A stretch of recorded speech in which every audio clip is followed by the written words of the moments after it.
My son asked me for $100,000 to fund his new business idea. I told him no. 2 days later, his wife handed me a cup of coffee and said, "This one's made just for you." It smelled off. So I swapped it with her mom's cup. An hour later, things took a strange turn. You know, sometimes the most dangerous enemies aren't lurking in the shadows. They're the ones you tuck into bed at night. What if I told you my own son tried to murder me, not once, but twice? And that his accomplice was a serial killer he married, all for a fortune he was never going to get? Trust me, you won't believe the twists in this tale of family betrayal, a decade-long murder-for-hire scheme, and the most devastating revenge you'll ever hear.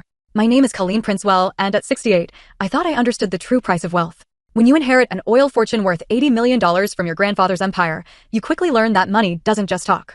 It screams, it lies, and sometimes it kills. But I never, not in my wildest nightmares, imagined that the greatest threat to my life would come wearing my son's face and calling me Mom.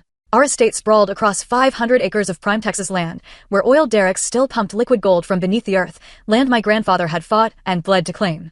The mansion itself was a testament to 3 generations of prosperity, 14 rooms of hand-carved mahogany, crystal chandeliers, and Persian rugs that cost more than most people's houses. It was beautiful, imposing, and utterly lonely since my husband Charles died 5 years ago, leaving me to manage an empire I'd never truly wanted. That Tuesday morning in October started like any other. I was in my study, reviewing quarterly reports from our various oil fields, when I heard the familiar rumble of Blake's BMW coming up the circular drive. My 35-year-old son rarely visited without an agenda. As I watched him through the bay windows, I could see the tension in his shoulders, even from a distance. Blake had always been handsome in that privileged, prep school way that opened doors and closed minds. But lately, something had changed. The easy confidence of his youth had been replaced by a desperate hunger that made me deeply uncomfortable.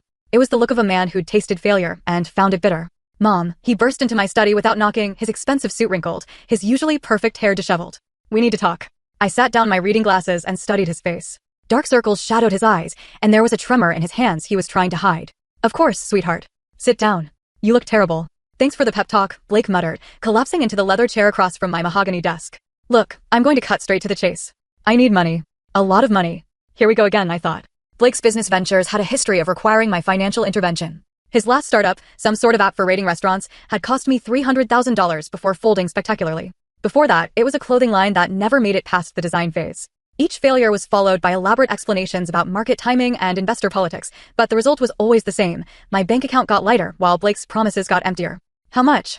I asked, though I suspected I didn't want to know the answer. $100,000. The number hung in the air between us, like smoke from a gunshot. It was more than he'd ever asked for, and the way he said it, like he was ordering coffee, set off every alarm bell in my head. "That's a substantial amount, Blake. What's this venture?" "It's a tech startup, a revolutionary online marketing platform that's going to change everything." His words came out in a practiced rush, like he'd rehearsed this pitch in the mirror.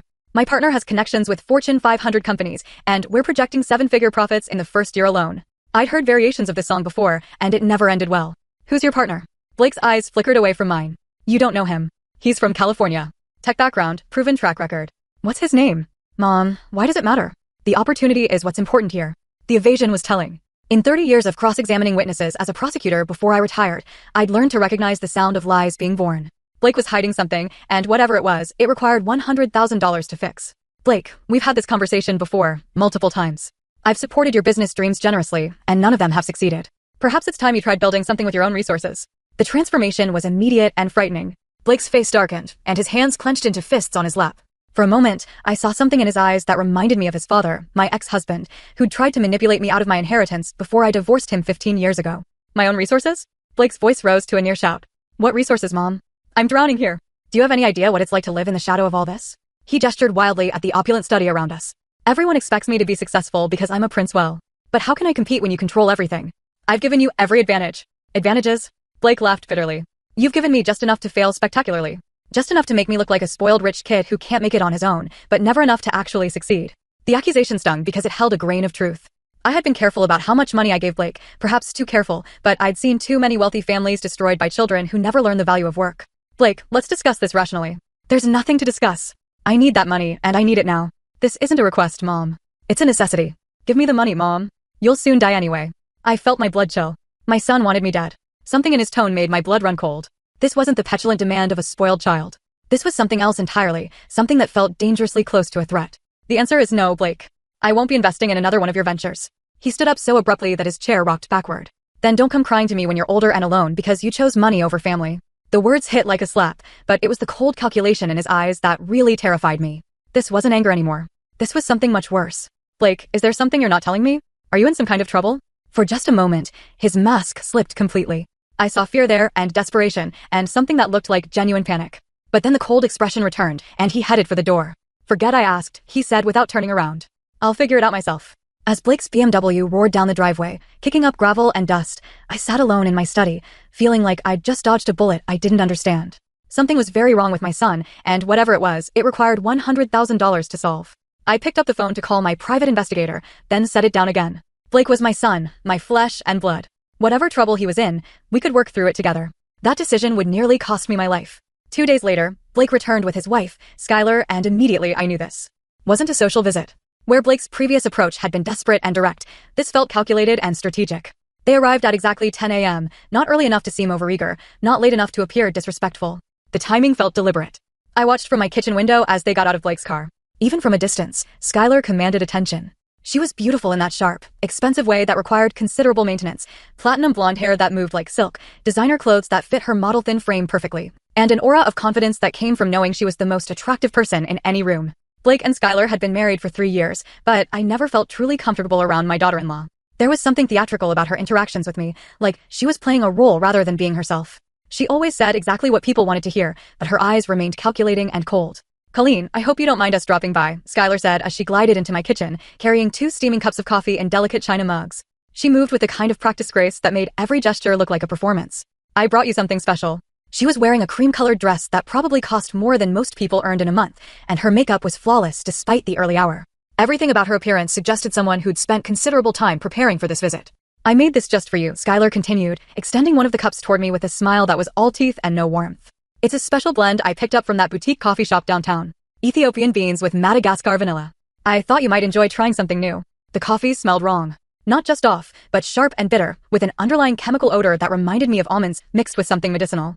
After 30 years of prosecuting criminals, you develop an instinct for danger. Every nerve in my body was screaming that something was off, but I kept my expression neutral. How thoughtful of you, dear, I said, accepting the cup while studying Skylar's face. She was watching me with an intensity that felt predatory, like a cat watching a mouse approach a trap. Blake lingered by the kitchen doorway, and I noticed he wouldn't meet my eyes. His usual nervous energy had been replaced by a strange stillness that made him look like he was holding his breath. When I glanced at him, he quickly looked away, focusing on his phone with obvious discomfort. Blake tells me you two had a little disagreement the other day, Skylar said, settling gracefully into the chair across from me with her own cup. About business opportunities and family support. The way she said family support made it sound like an obligation rather than a choice. I noticed she hadn't taken a sip of her coffee yet, despite encouraging me to drink mine. We had a discussion about financial boundaries, I said carefully.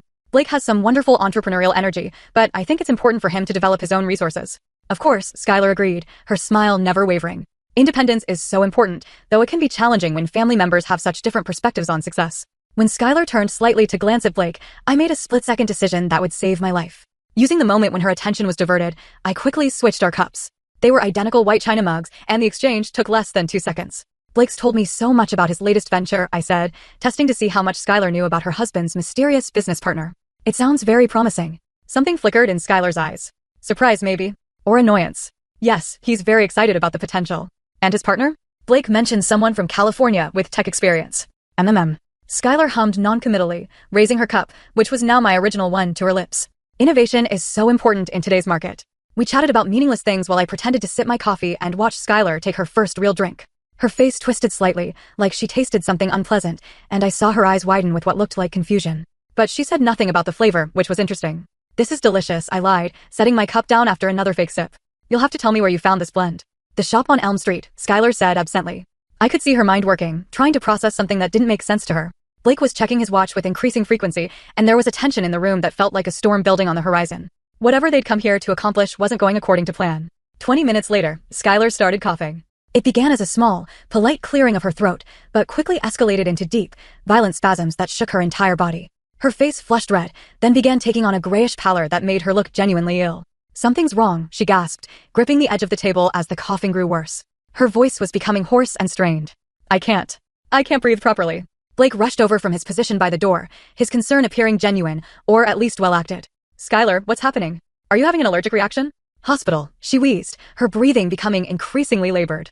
Need to go to the hospital now. As we rushed to prepare for the emergency room, Skylar leaning heavily on Blake while making appropriately distressed noises, one thought kept repeating in my mind, that coffee had been meant for me. Which meant my loving daughter-in-law had just poisoned herself with her own murder weapon. The irony was so perfect, it almost made me smile. The ride to Mercy General Hospital felt like a scene from a medical drama, complete with Skylar's increasingly theatrical symptoms and Blake's perfectly calibrated concern. I sat in the back seat, watching this performance unfold, marveling at the precision of their act. Skylar's breathing had become labored and raspy. Her skin was flushed and blotchy, and she was clutching her throat like she was fighting for every breath. If I hadn't known better, I would have been genuinely worried about her condition. But knowing what I knew about the coffee's intended target, I found myself studying her symptoms with clinical detachment. "How are you feeling, sweetheart?" Blake asked for the third time in 10 minutes, his voice pitched perfectly between concern and panic. "Just hold on. We're almost there." "Burns." Skylar managed to gasp between coughing fits. "Throat burning. Cyanide poisoning."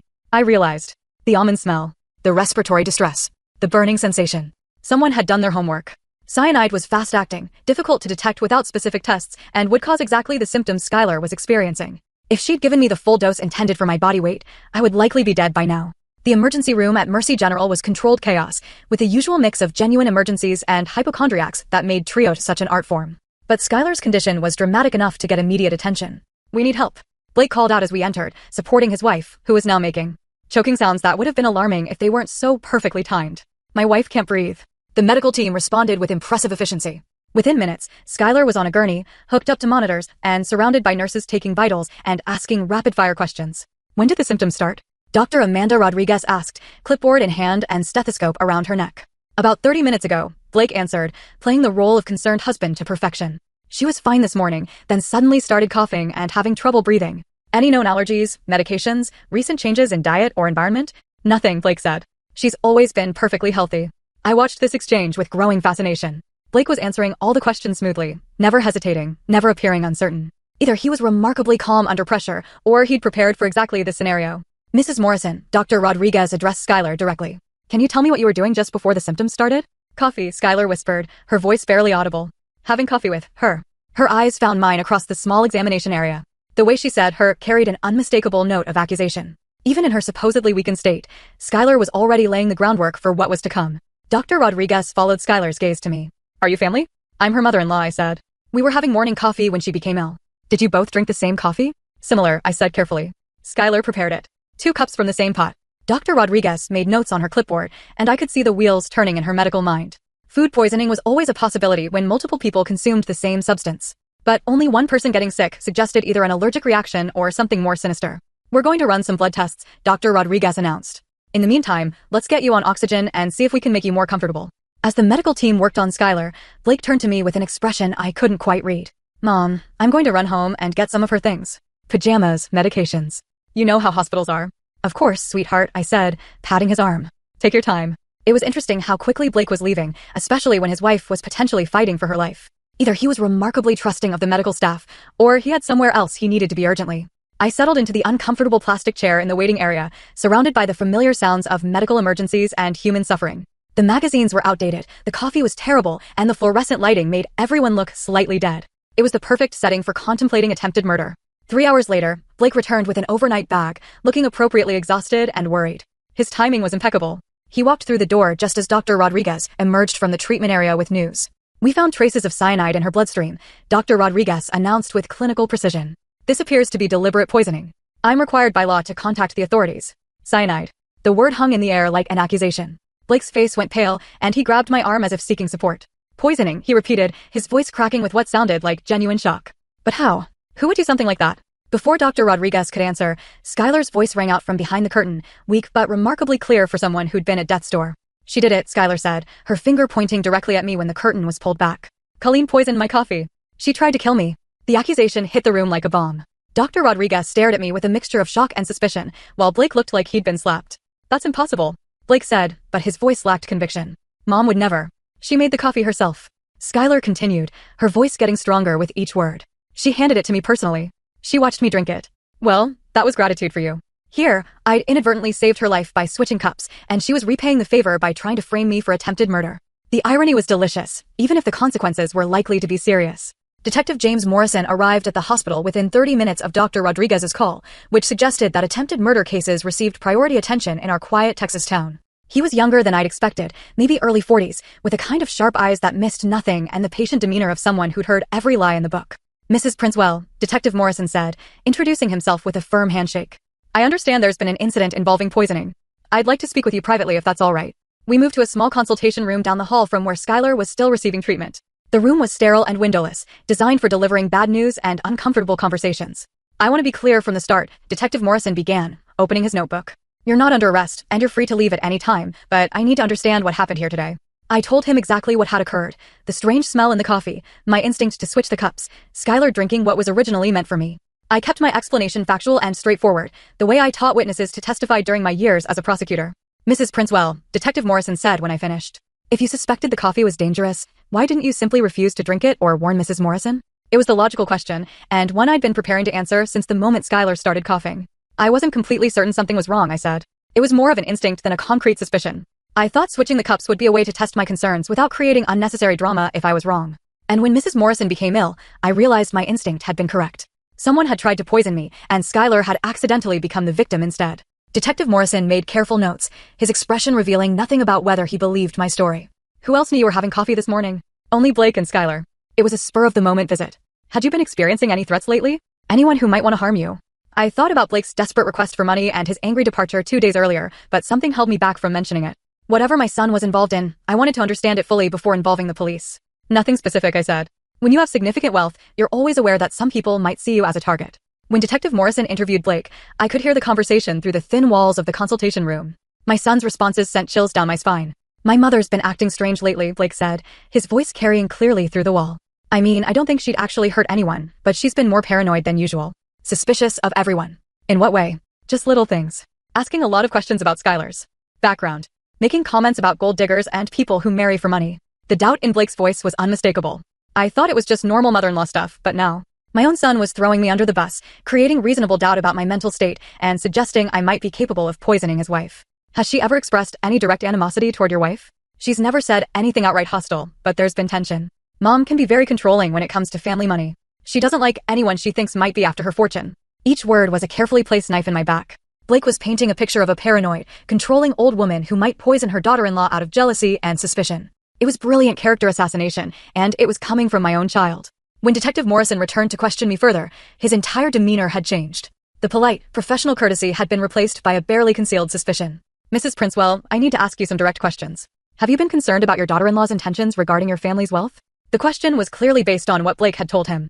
I chose my words carefully. I think it's natural for any parent to be protective of their family's assets, but I've never had any specific reason to distrust Skylar. Your son mentioned that you've been acting more suspicious lately. Is there any truth to that? I don't believe I've been acting any differently than usual. Blake may be interpreting normal caution as suspicion. Detective Morrison made more notes, and I could see him building a case in his mind. Wealthy older woman, suspicious of young daughter-in-law. History of controlling behavior around money, opportunity, and means to commit poisoning. Mrs. Princewell, I'm going to need to examine your home as part of this investigation. Do I have your permission to conduct a search? I knew I could refuse and demand a warrant, but that would only make me look more guilty. Of course, I have nothing to hide. We'll also need to examine any computers, phones, or other devices that might contain relevant information. Whatever you need, detective. As we prepared to leave the hospital, I caught one last glimpse of Skylar through the gap in her room's curtain. She was sitting up in bed, no longer appearing to struggle for breath, engaged in quiet conversation with a nurse. When she saw me looking, she offered a small, satisfied smile that made my blood run cold. That smile told me everything I needed to know. This wasn't over. In fact, it was just beginning. The search of my home was thorough, professional, and utterly devastating. Detective Morrison arrived with a full forensics team and a warrant that gave them permission to examine every inch of my property. I watched from my living room as strangers in latex gloves went through my most personal possessions, looking for evidence that I was a would-be murderer. We appreciate your cooperation, Mrs. Princewell, Detective Morrison said as his team spread throughout the house. This should only take a few hours. I sat in my study, the same room where Blake had demanded money just 3 days earlier, and tried to process how quickly my life had spiraled out of control. 72 hours ago, I'd been a wealthy widow living quietly on her family's estate. Now, I was the prime suspect in an attempted murder case. The forensics team worked with methodical precision, photographing everything, dusting for fingerprints, and collecting samples from surfaces throughout the house. They paid particular attention to the kitchen where Skylar claimed to have prepared the poisoned coffee. Ma'am, one of the technicians called from the kitchen. Can you show us where the coffee supplies are kept? I led them to the pantry where my housekeeper kept various coffee beans, filters, and accessories. Everything looked normal to me, but the technicians treated each item like potential evidence, carefully bagging and labeling anything that might have come into contact with poison. What about cleaning supplies? Detective Morrison asked. Anything that might contain chemical compounds? I showed them to the utility room where we kept the usual household chemicals, bleach, ammonia, drain cleaners, and various other toxic substances that could be found in any home.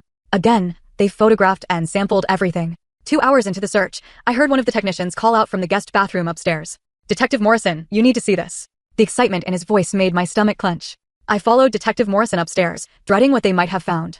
In the guest bathroom, a room I rarely used and hadn't even entered in weeks, they discovered a small glass vial hidden behind the medicine cabinet.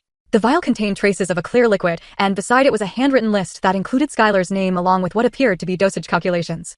"Mrs. Princewell," Detective Morrison said, holding up an evidence bag containing the vial and list. "Can you explain these items?" I stared at the evidence, feeling the world tilt around me. The handwriting on the list looked remarkably similar to mine, though I had no memory of writing anything like it. The vial was completely unfamiliar. "I've never seen either of those items before," I said, my voice sounding strange and distant to my own ears. "This is your handwriting, isn't it?" Detective Morrison pressed, showing me the list more closely. Looking at it carefully, I had to admit that it did look like my handwriting, the formation of the letters, the particular way I crossed my T's and dotted my I's. Whoever had written this had either studied my writing extensively or— "Detective Morrison," I said slowly, "I need to tell you something important. While we were at the hospital this morning, Blake left for several hours to get Skylar's belongings from their house. He would have had access to my home during that time. Are you suggesting your son planted this evidence?" The words sounded insane even as I said them, but I couldn't ignore the obvious timeline. "I'm saying that someone with access to my house and knowledge of my handwriting could have placed these items here while we were at the hospital." Detective Morrison studied me carefully. "Mrs. Princewell, that's a very serious accusation to make against your own son." "It's not an accusation. It's an observation about opportunity and access." But even as I said it, I could see the doubt in Detective Morrison's eyes. The grieving mother caught red-handed with evidence of attempted murder, trying to blame her innocent son. It was exactly the kind of desperate deflection that guilty people attempted when cornered. "We'll be taking these items for analysis," Detective Morrison said, sealing the evidence bags along with samples of your handwriting for comparison. "Of course, Mrs. Princewell, I have to ask. Do you own any firearms?" The question caught me off guard. "Yes, I have a pistol in my bedroom safe." "Why?" "We'll need to examine that as well." I led them to my bedroom and opened the safe, revealing a .38 caliber revolver that Charles had insisted I keep for protection. The gun was exactly where I'd left it, and I couldn't imagine how it related to a poisoning case. "Has this weapon been fired recently?" Detective Morrison asked. "Not in over a year. I occasionally take it to the shooting range for practice, but I haven't done that in months." They bagged the gun anyway, along with the box of ammunition from the safe. I was beginning to understand that in a criminal investigation, everything was potentially relevant until proven otherwise. As the search team finished their work, Detective Morrison pulled me aside for a final conversation. "Mrs. Princewell, based on what we found today, I need to inform you that you're now considered a person of interest in this case. I strongly recommend that you contact an attorney." "Am I under arrest?" "Not at this time, but I advise you not to leave town without notifying my office." After the police left, I walked through my home, seeing it with new eyes. Rooms that had been photographed and searched, surfaces that had been dusted for fingerprints, possessions that had been examined for evidence of criminal intent. My sanctuary had been violated, and I felt like a stranger in my own house. But more than that, I felt the weight of betrayal settling on my shoulders like a lead blanket. Someone had planned this carefully, planting evidence that would point directly to me while creating a perfect cover story. And the only person who'd had the opportunity, access, and knowledge to do it was my own son. That night, I sat in my study with a glass of wine, staring at the oil derricks visible through my window. The mechanical pumps continued their steady rhythm, extracting wealth from the earth, just as they had for 3 generations. But for the first time since inheriting this empire, I wondered if it would all die with me. Blake hadn't just tried to rob me. He'd tried to murder me and frame me for attempted murder of his wife. The complexity and cruelty of the plan took my breath away. But he'd made one crucial mistake. He'd underestimated his mother. I picked up my phone and dialed a number I hadn't used in 5 years. "Harrison Cole speaking." "Harrison, it's Colleen. I need your help. Someone's trying to destroy me, and I think it might be my own son." Harrison Cole had been my closest colleague during my 25 years as a prosecutor. And more importantly, he was the only person who truly understood how my mind worked. If anyone could help me navigate this nightmare, it would be him. "Tell me everything," Harrison said, his voice immediately shifting to the sharp focus I remembered from our courtroom days. "Don't leave out a single detail." Harrison listened without interruption as I explained the entire sequence of events: Blake's desperate request for money, the poisoned coffee, the convenient evidence planted in my home, and Blake's calculated betrayal during the police interviews. "Jesus Christ," Harrison said when I finished. "If Blake is behind this, we're dealing with attempted murder and conspiracy charges. This isn't just about money anymore." "I know. The question is how to prove it. First things first, you need criminal defense representation immediately. I'm going to call Marcus Webb. He's the best defense attorney in the state, and he owes me a favor from the Anderson case." "Harrison, there's something else. I think Blake might be in serious trouble with dangerous people. The way he demanded that money, the desperation in his voice, this feels like more than just another failed business venture." "What kind of trouble?" "I don't know yet, but I want to find out. If Blake is involved with criminals, it might explain why he's willing to commit murder for inheritance money." Harrison was quiet for a moment, and I could almost hear him thinking. "I still have contacts in law enforcement. Let me make some discreet inquiries about Blake's recent activities. But in the meantime, you need to assume you're under surveillance. Everything you do, everywhere you go, everyone you talk to, the police will be watching." I understand. And be very careful around Blake and Skylar. If they're willing to commit murder once, they won't hesitate to try again. Marcus Webb arrived at my house that evening carrying a briefcase and the kind of serious expression that defense attorneys wore when their clients were in deep trouble. He was younger than I'd expected, maybe early 50s, but Harrison assured me that his age was offset by his brilliance and his complete lack of ethics when it came to protecting his clients. Mrs. Princewell, Marcus said, settling into my study like he owned the place. Harrison has briefed me on your situation. You're in significant legal jeopardy, but the case against you has some interesting weaknesses, such as the timeline. For one, the poisoning appears to have been planned in advance, but you had no way of knowing that Blake and Skylar would visit you this morning. If you were planning to poison your daughter-in-law, you would need advanced notice of her presence. Unless the prosecution argues that I was planning to poison Blake and Skylar was an afterthought, I said, ever the prosecutor. Yes, they could argue that. But there's another problem with their case, motive. Meaning, why would you want to kill Blake? He's your son and your only heir. His death would actually complicate your estate planning significantly. I thought about the life insurance policy I suspected might exist, but decided to keep that information to myself for now. What about Skylar? They could argue I wanted to eliminate her to protect Blake's inheritance. Possibly, but that's a weak motive for murder. Wealthy families deal with gold-digging spouses through prenups and trusts, not poison. Marcus opened his briefcase and pulled out a legal pad. Tell me about the evidence they found in your house, the vial and the handwritten list. I described the items in detail, emphasizing how the handwriting looked like mine, but that I had no memory of creating the list. Marcus made careful notes, occasionally asking clarifying questions about the timeline and Blake's access to my home. The planted evidence is actually our strongest defense, Marcus said. It's almost too convenient. Real poisoners don't usually leave behind signed confessions with their victim's name and dosage calculations. What's our next step? We need to investigate Blake and Skylar independently. If they're running a con, there will be evidence, financial records, communication patterns, possibly even previous victims. Previous victims? Marcus leaned back in his chair, studying me carefully. If your son is willing to murder his own mother for inheritance money, this probably isn't his first rodeo. People don't usually jump straight to matricide without working their way up through smaller crimes. The thought sent ice through my veins. You think they've done this before? I think we need to find out. Harrison is already running background checks on both of them. If there are any red flags in their past, we'll find them. That night, I barely slept. Every sound in the house made me jump. Every shadow seemed threatening. I'd installed a state-of-the-art security system years ago, but knowing that my son had keys and access codes made it feel useless. Around 3 a.m., I heard a car in my driveway. From my bedroom window, I could see Blake's BMW parked near the front door. I watched as he sat in the driver's seat for several minutes, making phone calls and appearing agitated. Finally, he got out and approached the house. Instead of using his key, he knocked softly on the front door. When I didn't answer, he tried the handle and found it locked. He walked around the perimeter of the house, testing windows and checking for other entry points. This wasn't the behavior of a concerned son checking on his mother. This was reconnaissance. After 20 minutes, Blake gave up and drove away. I immediately called Marcus Webb. He was casing the house, I told Marcus, looking for ways to get inside without using his key. Did you record any of this? The security cameras should have captured everything. Perfect. Don't touch those recordings. We'll need them if this goes to trial. The next morning brought more bad news. Detective Morrison called to inform me that the preliminary forensics results had confirmed my fingerprints on the poison vial and that the handwriting analysis was consistent with my writing samples. Mrs. Princewell, Detective Morrison said, I need you to come to the station for additional questioning. You have the right to have your attorney present. Call Marcus. They're moving faster than I expected. This feels like they're building toward an arrest, Marcus said. We need to accelerate our own investigation. That afternoon, as Marcus and I sat in the police station waiting room, I felt the walls closing in around me. The evidence against me was circumstantial but compelling. I had motive, protecting family wealth, means, access to poison, and opportunity, preparing the coffee. The planted evidence provided the smoking gun that would convince a jury of my guilt. Mrs. Princewell, Detective Morrison said when we were finally called into the interview room, we've received additional forensic results that I think you should be aware of. Marcus leaned forward slightly. What kind of results? The poison found in Mrs. Morrison's bloodstream is an exact match for the substance in the vial recovered from Mrs. Princewell's home. We also found traces of the same substance on a coffee mug in Mrs. Princewell's kitchen. My heart sank. They'd found physical evidence linking me directly to the crime. Even if I could prove the evidence was planted, it would be difficult to convince a jury that someone had gone to such elaborate lengths to frame me. Detective Morrison, Marcus said smoothly.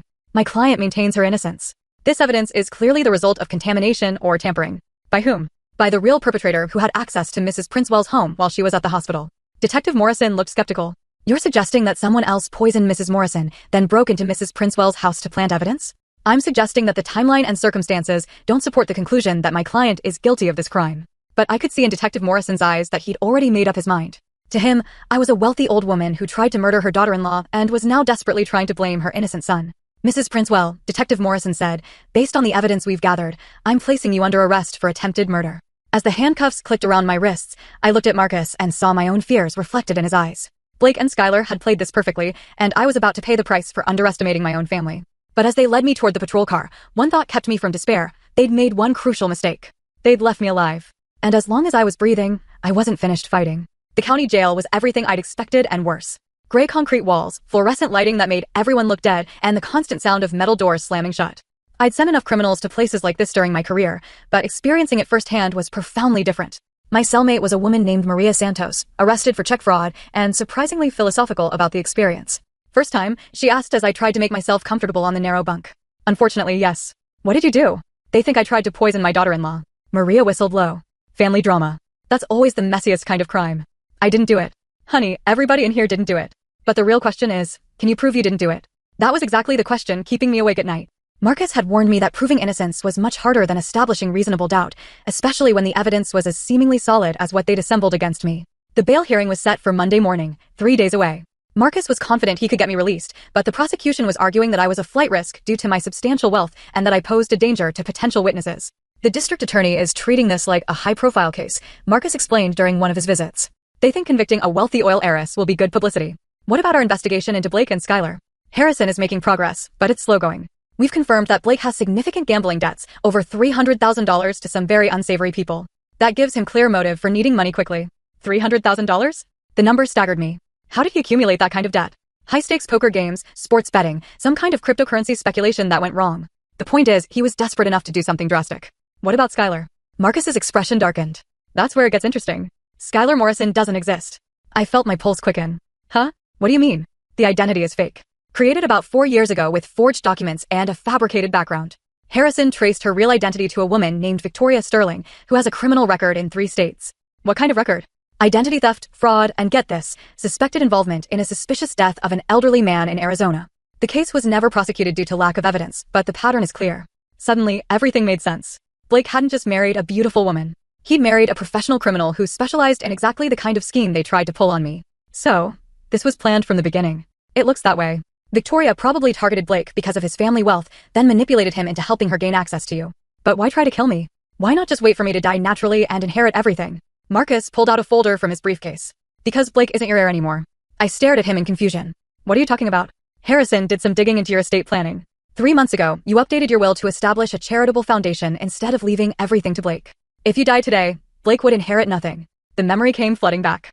I'd been concerned about Blake's spending habits and his series of failed business ventures. My estate attorney had suggested creating a foundation that would provide Blake with a comfortable income while ensuring the bulk of the principal fortune would be used for charitable purposes. Blake knows about the will change, Marcus continued. Your attorney's office confirmed that Blake called asking about your estate plans about 6 weeks ago. So, he knew that killing me wouldn't get him the inheritance, right?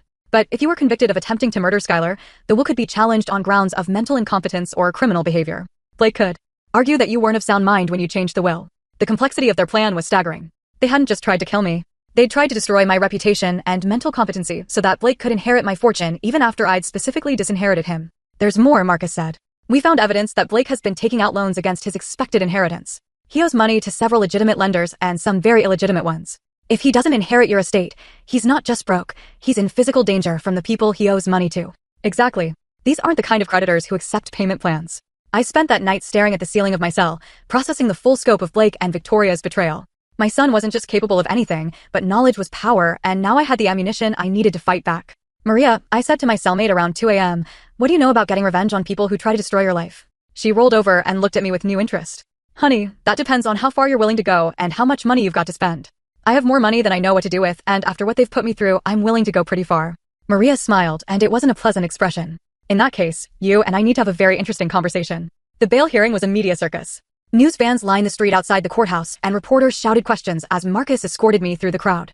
Oil heiress accused of poisoning daughter-in-law was the headline on every local news station, and I could see the story spreading to national outlets. Blake and Skylar were in the courtroom, sitting in the front row with their attorney. Skylar looked appropriately frail and victimized, while Blake played the role of the devastated son, torn between loyalty to his mother and justice for his wife. Judge Patricia Williams presided over the hearing with a no-nonsense efficiency I remembered from my prosecutorial days. She listened to the arguments from both sides, reviewed the evidence, and set bail at $2 million, high enough to make a statement, but not so high as to be punitive. The defendant will surrender her passport and submit to electronic monitoring, Judge Williams announced. She is not to have any contact with the alleged victim or any witnesses in this case.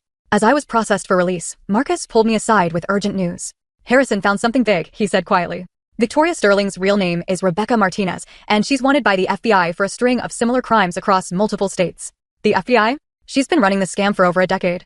Elderly victims in Arizona, New Mexico, Texas, and California. Always the same pattern. Marry into money, kill the spouse, inherit the wealth and estate. How many victims? At least 7 that we can confirm. Maybe more. The scope of Victoria's criminal enterprise was staggering. She wasn't just a con artist. She was a serial killer who'd turned murder into a business model. Where is she now? That's the problem. After your arrest, both Blake and Victoria disappeared. Their house is empty. Bank accounts are closed, and nobody knows where they went. My blood ran cold. They're running. It looks that way. But here's the thing.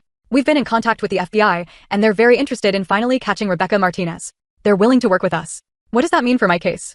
If we can prove that Rebecca Martinez poisoned herself as part of an elaborate frame job, your charges will be dropped immediately. But we need to find her first. That evening, I sat in my study with an electronic monitoring bracelet around my ankle, feeling like a prisoner in my own home. The media attention had been overwhelming, reporters camping outside my gates, helicopters circling overhead, and a constant stream of phone calls from journalists wanting my side of the story. I refused all interviews, but I watched the coverage with growing anger. Blake was giving carefully orchestrated statements to sympathetic reporters, painting himself as the tragic son of a mentally unstable mother who'd finally snapped under the pressure of aging and wealth. My mother has been increasingly paranoid over the past year, Blake told Channel 5 News. She's made accusations against multiple family members and friends, claiming they're after her money. I think the stress of managing such a large estate has affected her judgment. It was a masterful performance, designed to support the prosecution's theory that I was suffering from age-related mental decline that had led to irrational and violent behavior. But Blake had made one crucial mistake. In his eagerness to appear on television, he revealed that he and Victoria were still in the area. The interview had been conducted at a local hotel, which meant they hadn't fled as far as we'd thought. I called Marcus immediately. Did you see Blake's interview? I saw it. Harrison is already working with the FBI to trace their location. Marcus, I want to end this. All of it. I'm tired of being reactive. It's time to go on the offensive. What did you have in mind?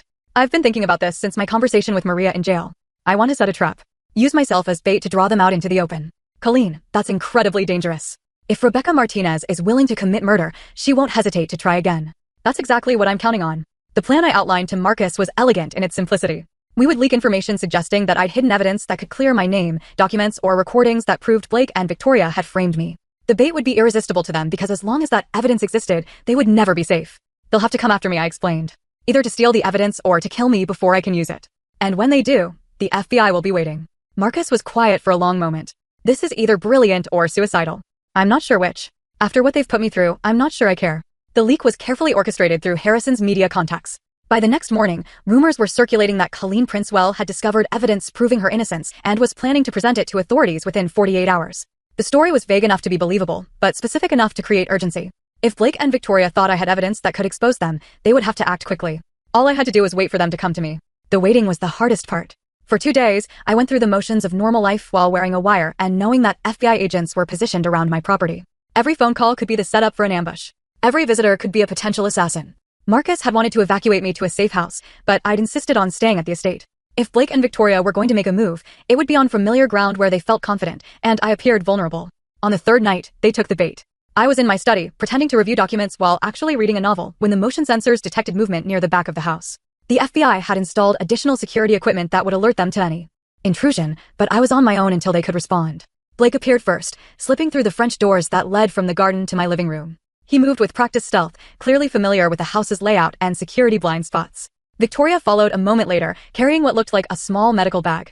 I remained in my study, but I could hear their whispered conversation through the thin walls. Where would she hide it? Victoria asked, her voice carrying a slight accent that hadn't been present when she was playing the role of sweet daughter-in-law. Probably in the safe, Blake replied. She keeps all her important documents there. What's the combination? My birthday. She's sentimental like that. They moved through my house like they owned it, searching methodically for evidence that didn't exist. I could hear drawers being opened, papers being shuffled, and the occasional curse when they came up empty-handed. Blake, Victoria said after 20 minutes of fruitless searching. Are you sure she has something? This could be a trap. She has to have something. How else would she know to switch the coffee cups? Maybe she got lucky. No, my mother's too smart for luck. She figured something out, and now she's planning to use it against us. The grudging respect in Blake's voice might have been flattering under different circumstances. Even after trying to murder me, he still recognized that he'd underestimated his opponent. We need to find her, Victoria said. Make her tell us where it is, and then we finish what we started. They found me exactly where I wanted them to, sitting in my study with my back to the door, apparently absorbed in reading documents. Blake entered first, moving with the confidence of someone who thought he had the upper hand. Hello, Mother. I turned slowly, letting surprise and fear show on my face. Blake, what are you doing here? You're not supposed to contact me. We need to talk, Blake said, while Victoria positioned herself near the door to block any escape attempt. About the evidence you think you have. I don't know what you mean. Victoria stepped forward, and I saw that she was holding a syringe. Mrs. Princewell, we know you have something that could hurt us. Tell us where it is, and this will be quick and painless. The mask was completely off now.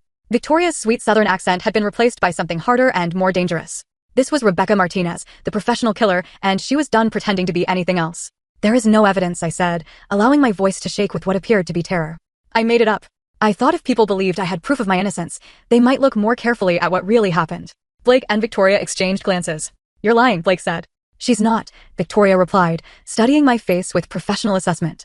She's telling the truth. There is no evidence. Then why are we here? Victoria smiled. And it was the most terrifying expression I'd ever seen. Because now we know for certain that she doesn't have anything on us, which means we can finish this properly. She raised the syringe, and I saw my death reflected in her cold eyes. Wait, I said, my voice barely a whisper. Before you kill me, I need to know something. What? Was any of it real? Did Blake ever actually love me, or was this always about the money? Blake's face twisted with something that might have been genuine emotion. Mom, he loves your money, Victoria cut him off. Just like I do. Just like everyone who's ever pretended to care about you. It was the cruelest thing she could have said, and it was exactly what I needed her to say. Thank you, I said quietly, for telling me the truth. Victoria frowned, confused by my response. That confusion lasted exactly long enough for the FBI agents to crash through every entrance to my study simultaneously. FBI, hands where we can see them. The arrest was swift and efficient. Blake went down without a fight, but Victoria tried to use the syringe as a weapon before being tackled by Agent Sarah Chin. The entire encounter was over in less than 30 seconds. As they read Blake and Victoria their rights, I sat in my chair and watched my son's life implode in real time. He looked at me with something between hatred and disbelief. You set us up, he said. You tried to murder me, I replied. I just returned the favor. 6 months later, I sat in a federal courtroom watching Rebecca Martinez receive 4 consecutive life sentences for the murders she'd committed across multiple states. The evidence against her was overwhelming. DNA, fingerprints, financial records, and most damning of all, the recorded confession she'd made in my study. Blake received 25 years for conspiracy to commit murder and fraud. As they led him away in shackles, he turned to look at me one last time. I felt nothing but cold satisfaction. The media had turned me from suspected murderer into heroic victim overnight. Oil heiress helps FBI catch serial killer was much better publicity than my original headlines, and offers for book deals, movie rights, and interviews were pouring in. I declined them all. Some stories were too personal to share with the world. Marcus had done an excellent job managing the legal aftermath. All charges against me were dropped. My reputation was restored, and I was free to return to my quiet life on the estate. But quiet wasn't what I wanted anymore. Using my considerable resources and Harrison's law enforcement connections, I'd spent the past 6 months systematically destroying every aspect of Blake and Victoria's criminal network. Their co-conspirators were arrested. Their hidden assets were seized, and their reputations were obliterated so thoroughly that even their fellow inmates knew exactly what kind of monsters they were. Blake's gambling debts were still outstanding, and the people he owed money to weren't the forgiving type. Prison might actually be the safest place for him, though I'd made sure that information about his crimes and his family's wealth had reached the right ears. 25 years was going to feel much longer when you were constantly looking over your shoulder. For Victoria, I'd arranged something special. The families of her previous victims had been very interested to learn about her location and daily routines. Prison justice operated by its own rules, and serial killers who targeted elderly people weren't popular with the general population. But my greatest satisfaction came from my updated will. The principal fortune would be used to help creatures who deserve love and care, rather than the human predators who tried to destroy me. Blake would inherit nothing except the knowledge that his greed had cost him everything. This morning, I received a letter from Blake. It was full of apologies, explanations, and desperate pleas for forgiveness. He claimed that Victoria had manipulated him, that he never intended for things to go so far, that he still loved me despite everything that had happened. I read the letter twice, then fed it into my fireplace. Some betrayals are too deep for forgiveness. Some wounds never heal. Blake had chosen Victoria and her blood money over the mother who'd given him everything, and now he could live with the consequences of that choice. As I sit here in my study, looking out at the oil derricks that have provided wealth and security for 3 generations of Princewells, I feel something I haven't experienced in months. Peace. The estate feels like home again, no longer tainted by the presence of people who saw me as nothing more than a source of money. The rooms echo with memories of better times, when family meant something more than financial opportunity. I've hired a new housekeeper, updated my security systems, and changed all the locks. Blake's keys no longer work here, and he'll never set foot in this house again. My new will brings me daily satisfaction, knowing that every penny of my fortune will go to causes that matter rather than the greedy hands that tried to steal it through murder. The Princewell name will survive, but it will be associated with generosity and compassion rather than the kind of family dysfunction that Blake and Victoria represented. Tonight, I'll pour myself a glass of wine and toast to justice served. Not the kind that comes from courtrooms and judges, but the kind that comes from refusing to be anyone's victim. Blake and Victoria thought they were dealing with a lonely old woman who could be easily manipulated and disposed of. They learned too late that Colleen Princewell hadn't survived this long by being weak. Some people collect art or jewelry. I collect the satisfaction of watching my enemies destroy themselves through their own greed and stupidity. And in that collection, Blake and Victoria's downfall will always hold a place of honor.